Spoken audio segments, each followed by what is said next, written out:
Morning to all of you once again. Okay. Now, in the previous class, I'd explained you or given some idea about the atomic spectra. Okay. Now, today I'll just begin with the same topic, atomic spectra, and then discuss about the spectrum. Okay, and then proceed further in this chapter. Okay.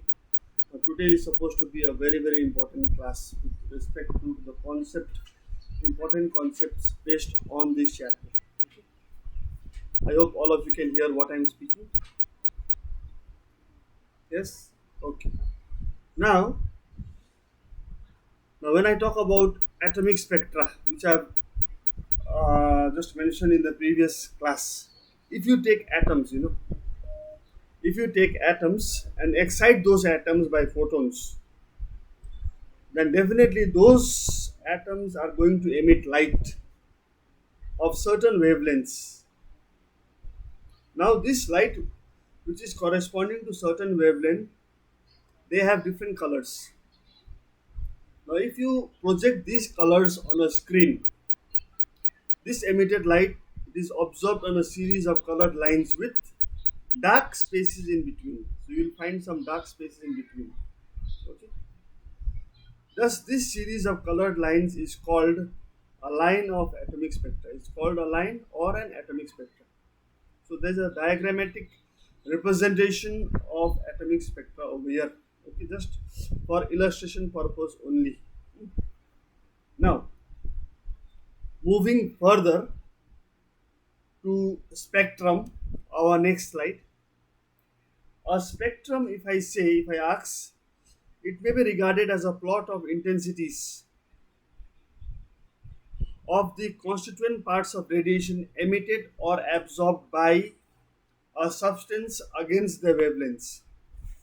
Okay, so if you plot the intensities which are emitted by radiation from a substance, okay, against the wavelengths, corresponding wavelengths, and that becomes a part of what is called spectrum. Now, either the wavelengths you can use or frequency or wave numbers in the increasing or decreasing order.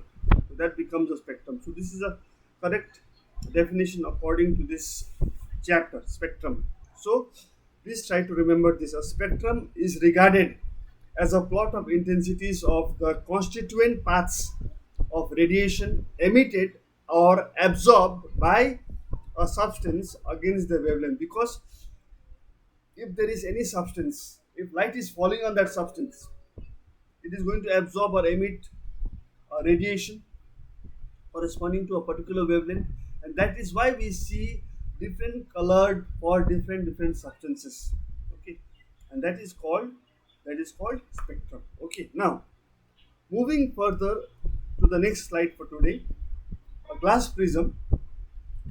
If you allow a white light to be incident on a glass prism, then that white light, it undergoes dispersion and breaks down into its seven constituent colors. Okay.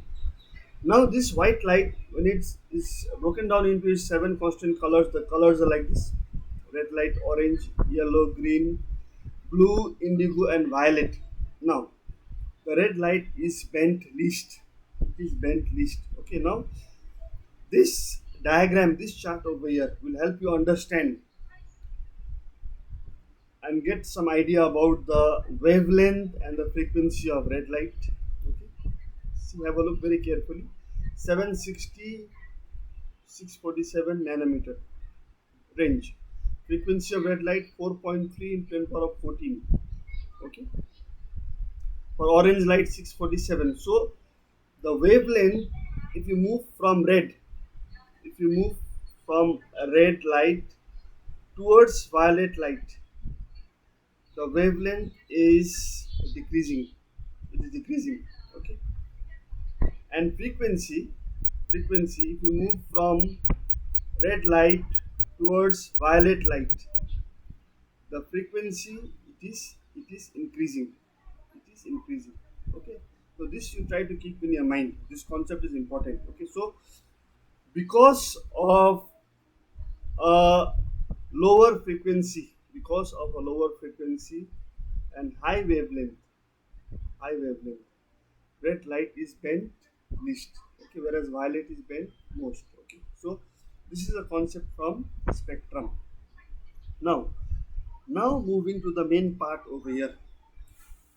In the atomic spectra, in the study of atomic spectra, there are three types of atomic spectra, and they are emission spectra. They are what? Emission spectra, first one. The second one is absorption spectra and continuous spectra. Now look at this continuous spectrum first. How it is absorbed, how it is produced. If you bring a high density hot matter, it will emit radiations. And when these radiations are allowed to pass through a diffraction grating or a prism, okay, then it is diffracted into a continuous spectrum. There is no gap anywhere. The colors are overlapping each other. Okay, starting from red towards violet. That is a continuous spectrum. There is no gap. But if you look at emission spectrum, for emission spectrum to be produced, we are using a hot gas which is emitting radiation, and the radiation is passed through a diffraction grating, a glass prism, which is undergoing diffraction, and it is producing a spectrum. Distinct colored lines, you can see, distinct colored lines are observed on a screen, photographic screen. So that is called emission spectrum. I will come to the definition very quickly. This is the illustration first I am explaining you. After that, for absorption spectrum, to produce an absorption spectrum, a neon light lamp, which is not hot, not so hot, okay, it is going to emit a cold gas. It is passed through a diffraction grating and it is recorded on a screen. So you can see dark lines are observed. Dark lines are observed at intervals among the colors. So that is called absorption spectrum. So dark lines over here, you can see dark lines are observed. Okay. So these are the three types of atomic spectra. Now let us go and understand their definitions first. Okay. So look at this. The first one, a continuous spectrum consists of all wavelengths within a certain range. All wavelengths. This spectrum looks like a rainbow. In contrast, a line spectrum only consists of a few wavelengths. Okay, if you talk about a line spectrum will contain only a few wavelengths, but over here you will find that a continuous spectrum, it contains all the wavelengths within a certain range. This spectrum is made of few colored lines on a dark background. This is due to the collective behavior of large number of atoms. So when a large number of atoms are being hit by photons to produce a spectrum or a radiation, then you get a continuous spectrum. So that was the first one, which you have seen the diagram on the previous slide. Then moving to emission spectrum, my dear students, the emission spectrum of a chemical element or chemical compound is the spectrum of frequencies of electromagnetic radiation emitted due to an atom or a molecule making a transition from a high energy state to a low energy state. So whenever there is a transition of an electromagnetic radiation from a high energy state to a low energy state, okay, so there is some radiation emitted, given out, and that radiation, on analyzing this spectrum, the spectra obtained contains distinct bright lines, which you have seen on the previous slide over here. You can see distinct bright lines over here. Okay, distinct bright lines on the screen. Okay, so that becomes emission spectrum, which is also known as line spectrum. So please do not get confused. Emission spectrum is also known as line spectrum. Okay, so here this was the second type of spectrum, atomic spectrum. Then moving to the next type of spectrum, which is called absorption spectrum. An absorption spectrum, unlike the emission spectrum is like a photographic negative. In the olden times, say 6 7 years from now, there were the old photographic camera where you used to use films to record or to capture images of objects, and those were negatives. So, it is a photographic negative of the emission spectrum. The spectrum obtained by the selective absorption of certain wavelengths by a substance from the electron radiation to which it is exposed is known as absorption spectrum. So over here in the absorption spectrum diagram you can see there are these dark lines. Dark line means these colors, whatever colors are present over there, they have been absorbed by the given substance under consideration. So you must try and remember the definitions, the meaning of the three types of spectrum which I have explained you just now. Okay. Now, nextly, now after the general understanding of the spectrum, now let us come to the study of the another subtopic in the chapter which is called hydrogen spectrum. Now, we all know that electrons in an atom or a molecule absorb energy and they get excited. Okay, they jump from a low energy level to a high energy level, and they emit radiation when they come back to their original states. Okay, so suppose there are two energy levels. Okay, and now, so if an particle gets energy, it absorbs energy. If it absorbs energy, it gets excited and it jumps to a high energy level. Okay. Now, when they come back to the original state, when it comes back to the original state, it will emit some energy. Okay, it will emit some energy while it is coming down to its original state. So this phenomenon has been able to explain for the emission spectrum through hydrogen 2, better known as hydrogen emission. So that is what is called hydrogen spectrum. Okay. Now let us come in detail regarding the hydrogen spectrum understanding. When a gas is excited using an electric discharge, over here discharge is there. Okay, the gas inside is excited, and the light emitted by it is viewed through a diffraction grating. Diffraction grating is there. Okay, over here the spectrum observed consists not of a continuous band of light. It is not continuous band of light, but of individual lines with well defined wavelengths. Experiments have shown that the wavelengths of lines were characteristics of the chemical element emitting the light. That means whatever wavelengths are absorbed on the screen, they were characteristics of the element which is under observation, which is under study. So different elements, different atoms of different elements, they exhibit, they emit well defined wavelengths of lines.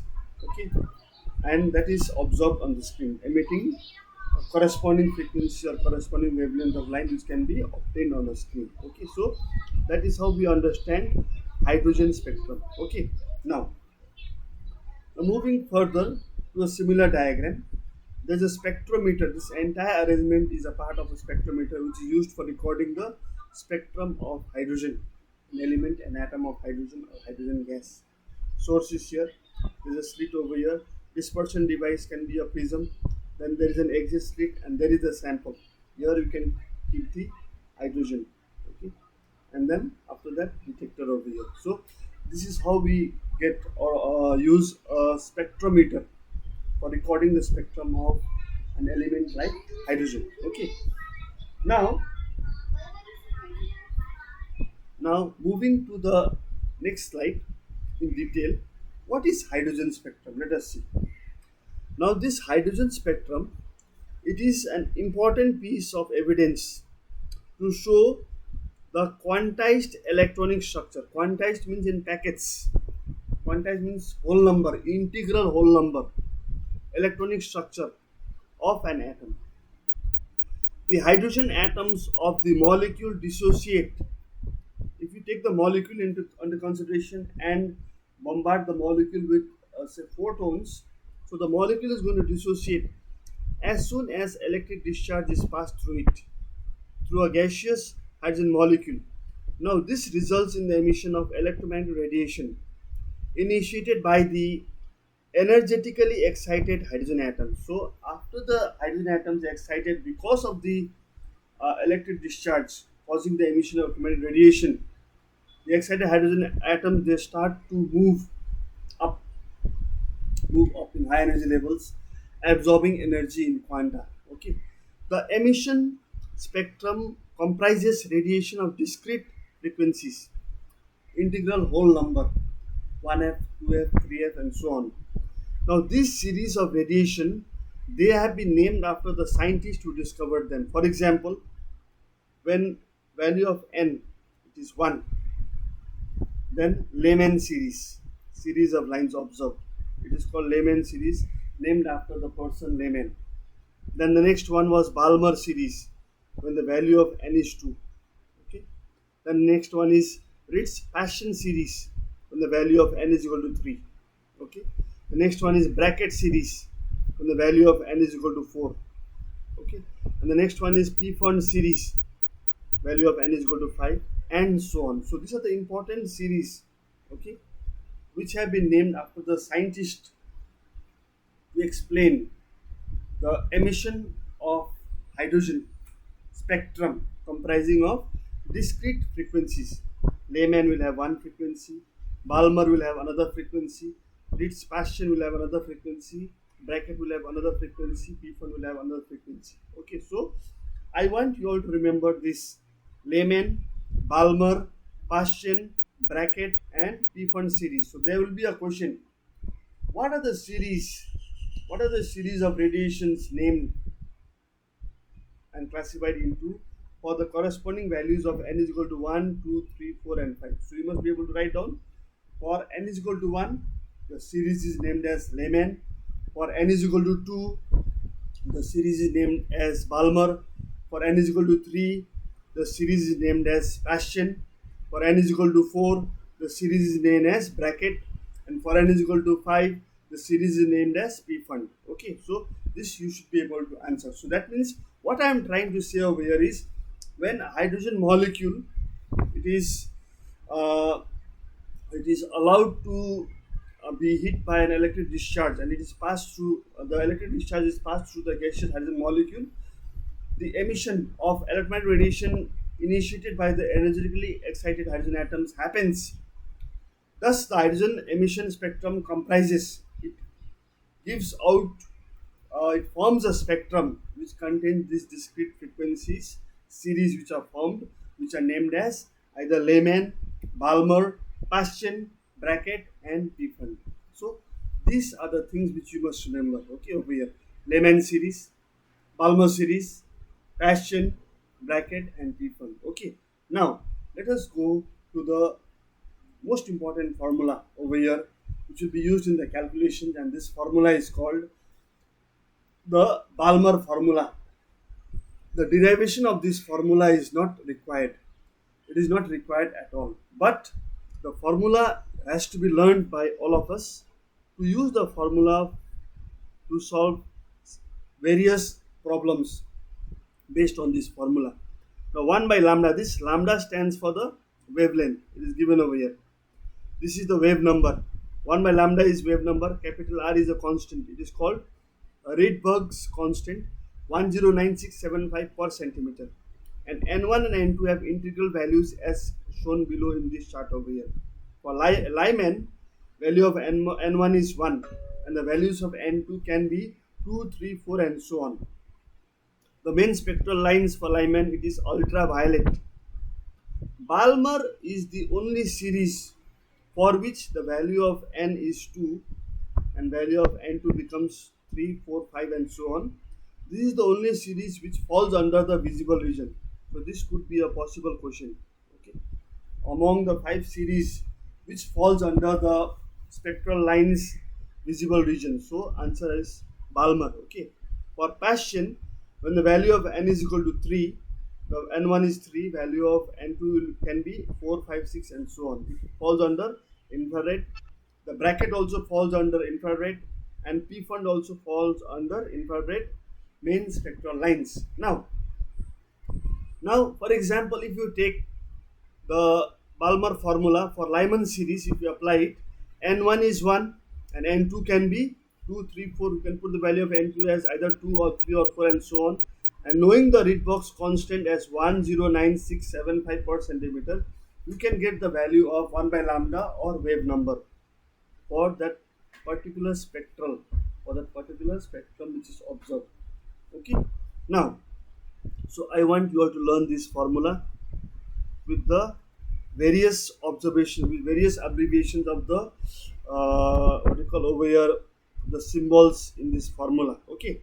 Now, now let us have a look at a problem on the next slide over here. The Balmer series visible region in the hydrogen spectrum corresponds to the transition n1 is 2 and n2 is 3 and 4. This series lies in the visible region. We already know. Calculate the wave number of line associated with the transition in Balmer series when the electron moves to n is equal to 4. And value of Rydberg constant is given. Okay, so here again we're going to apply the formula. They are asking us to calculate the wave number.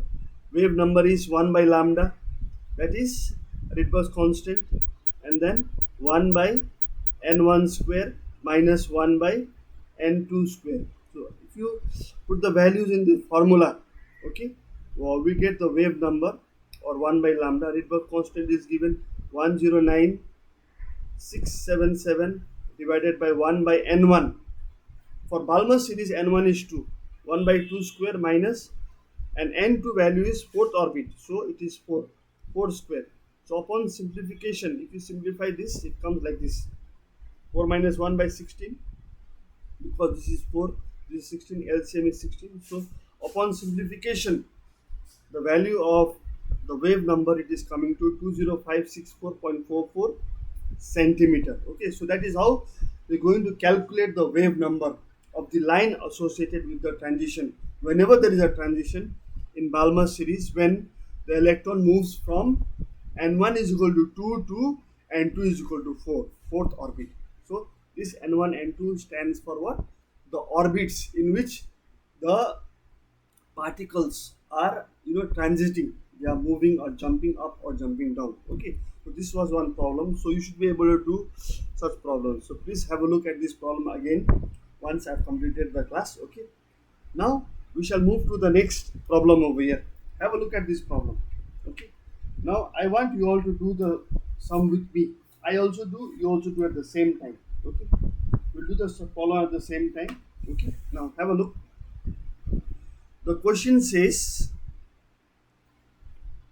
calculate the short and long wavelength limits of Lyman series in the spectrum of hydrogen. Okay, value of RH is not given, Rydberg constant. I am writing it once more. You can use it as 109677, okay, per centimeter. Okay, so they are telling us to find the short and the long wavelength limits of the Lyman series in the spectrum of hydrogen. So here we have to apply the formula for wave number. Wave number is equal to 109677, and the formula is 1 by n1 square minus 1 by n2 square, unit is per centimeter. Wave number is per centimeter. Okay, now for the short wavelength, I'll divide this page into two parts. I'll write over here because you have to find both short as well as long. So I'll write down over here for short wavelength. Remember, n1 is 1 and n2 we have to take it infinity. Because it is for the short wavelength.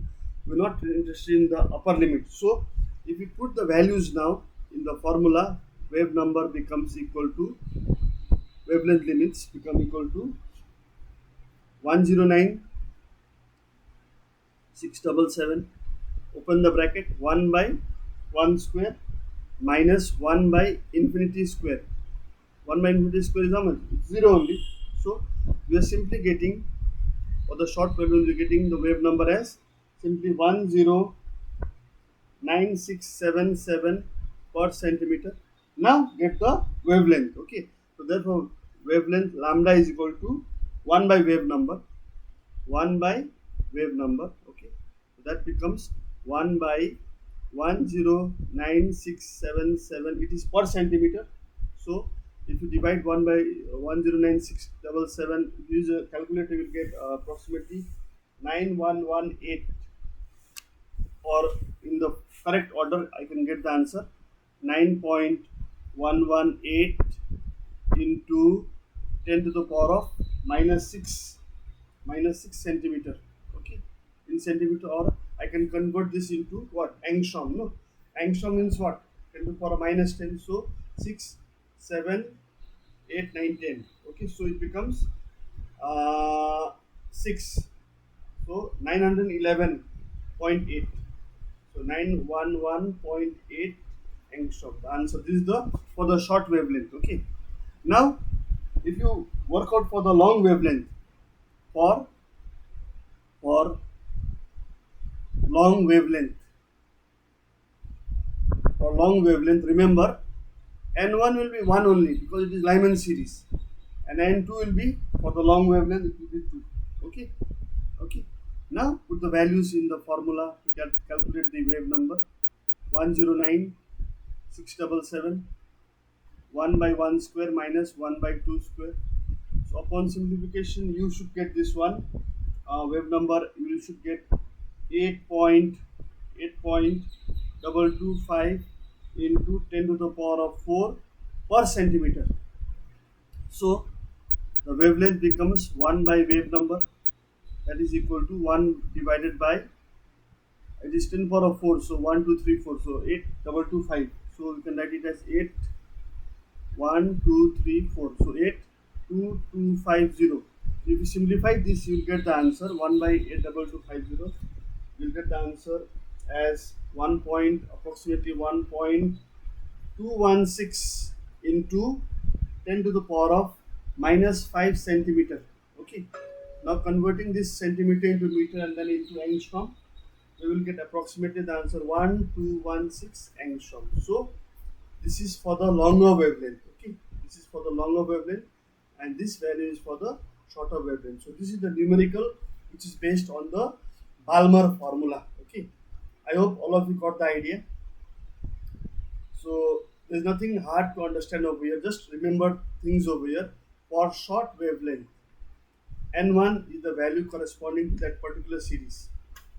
Okay, but for the short wavelength, n2 becomes infinity. But for the longer wavelength, n1 is same one for the particular series, but n2 becomes the next orbit. Next orbit is, if it is Lyman, the next orbit is 2. So value will be 2 over here. n2 becomes 2. So put the values in the formula, get the wave number, and then you get the wavelength, and that corresponds to the long wavelength. Okay. Now this was one numerical based on the Balmer formula. Okay. Let us have a look at the next slide, another example. Okay. It is a solved question. Use the Balmer equation to find the wavelength of the first line, n is equal to 3 in the Balmer series. For Balmer, n1 is 2. You should know that. Okay.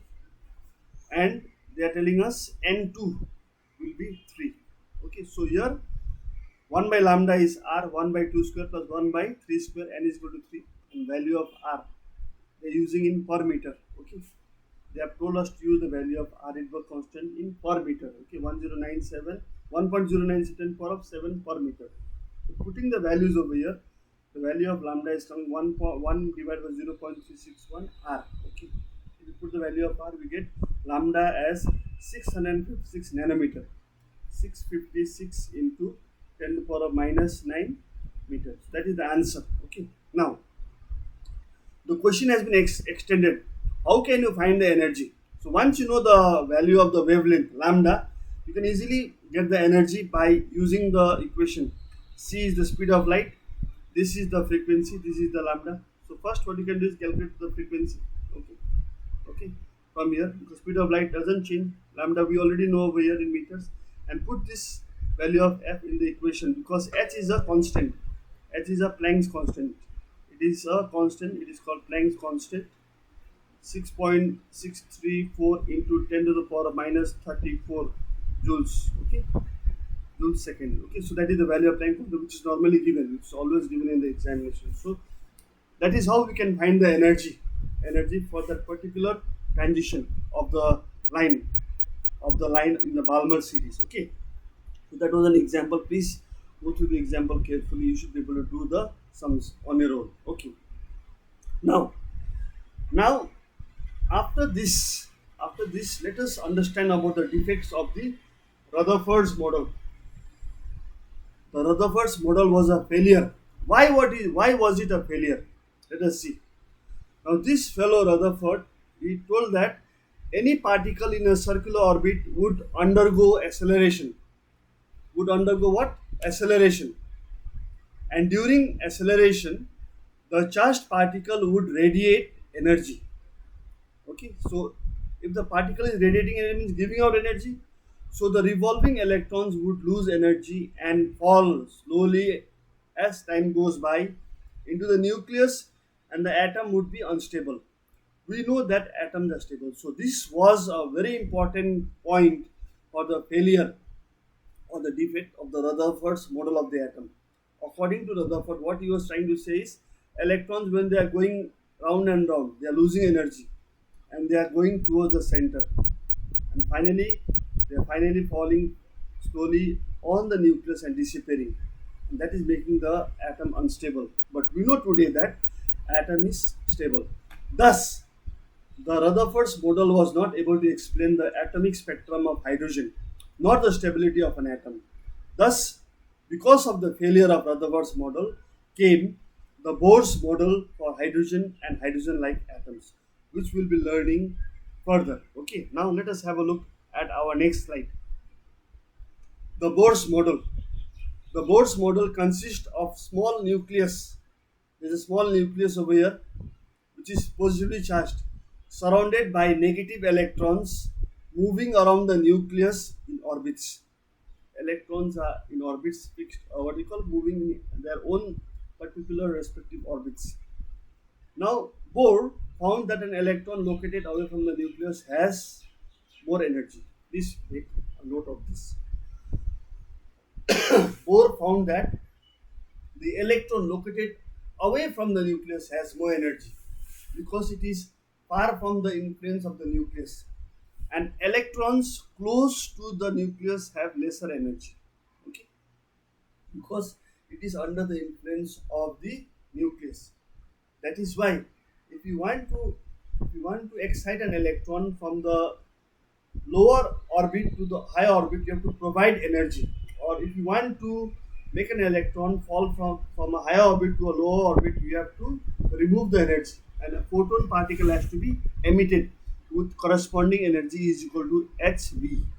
E is equal to hv, and this v stands for the frequency. Okay, so if you know the value of lambda, you can easily get the frequency, and once you know the frequency, then you can get the energy. Okay, how much of energy is given out or absorbed by an electron during the transition. So this is a very simple diagram illustration of the Bohr's atomic model over here. Okay, very simple diagram. Okay, now moving further to our next slide for today, the postulates. Regarding the postulates, the postulates are there in your textbooks also. You can go through the postulates on your own also. Even then, I have tried to summarize these postulates, try to make it simpler, okay, for you all to understand easily. Now these are the postulates. In an atom, electrons negatively charged revolve around the positively charged nucleus in definite circular paths called orbits or shells. Excuse me. Each orbit or shell has a fixed energy, and these circular orbits are known as orbital shells. Orbital shells. The next point, the energy levels are represented by an integer. That integer is small n, 1 or 2 or 3 and so on, known as quantum number. You will come to know quantum numbers after the solution of the Schrodinger or equation in wave mechanics quantum mechanical model of an atom. This range of quantum numbers starts from the nucleus side with n is equal to 1. From nucleus side n is 1, 2, 3 and 4 and so on. N is equal to 1 having the lowest energy level. The orbits n is equal to 1, 2, 3, 4 are assigned KLMN, which you already know from class 8 shells, and when an electron attains the lowest energy level, it is said to be in the ground state. The electrons in an atom move from a lower energy level to higher energy level by gaining the required energy. So that required energy depends upon the formula is equal to HF. Okay. Now here you remember. But sad to say, there were some limitations of the Bohr's model also. Okay. Now Bohr's model of an atom failed to explain the Zeeman effect. Zeeman effect means effect of magnetic field on the spectra of atoms. So this was not being not this Bohr's theory was not able to explain the effect of magnetic field and electric field, okay, on the what we call this spectra of atoms. Okay, it also failed to explain the Stark effect. Now, what is Stark effect? Effect of electric field on the spectra of atoms. It also violates the Heisenberg's uncertainty principle. This I've defined it at the bottom, but I'll discuss about Heisenberg's principle in detail in my later slides. It could not explain the spectra obtained from larger atoms. So this is only confined to smaller atoms like hydrogen maybe. Okay, but it could not explain the spectra which is obtained from bigger atoms, higher atoms, beyond carbon, beyond nitrogen, beyond oxygen and so on. Now the principle Heisenberg's principle, let me explain you, states that it is impossible to measure or calculate exactly both the position and momentum of an object. We cannot find at the same time, we cannot estimate at the same time the position as well as momentum, product of mass and velocity of an object or a microscopic particle. So this principle is called Heisenberg's uncertainty principle, and it is based on the wave particle duality of matter. Okay, now my dear students, I would like to stop my class here only because it is already time up. I will continue in the next class, but please hang on over there because I need to record your attendance very quickly. Okay, just hang on. So in my next class, I'll be continuing with this chapter into detail after the Bohr's model of an atom. Okay, so now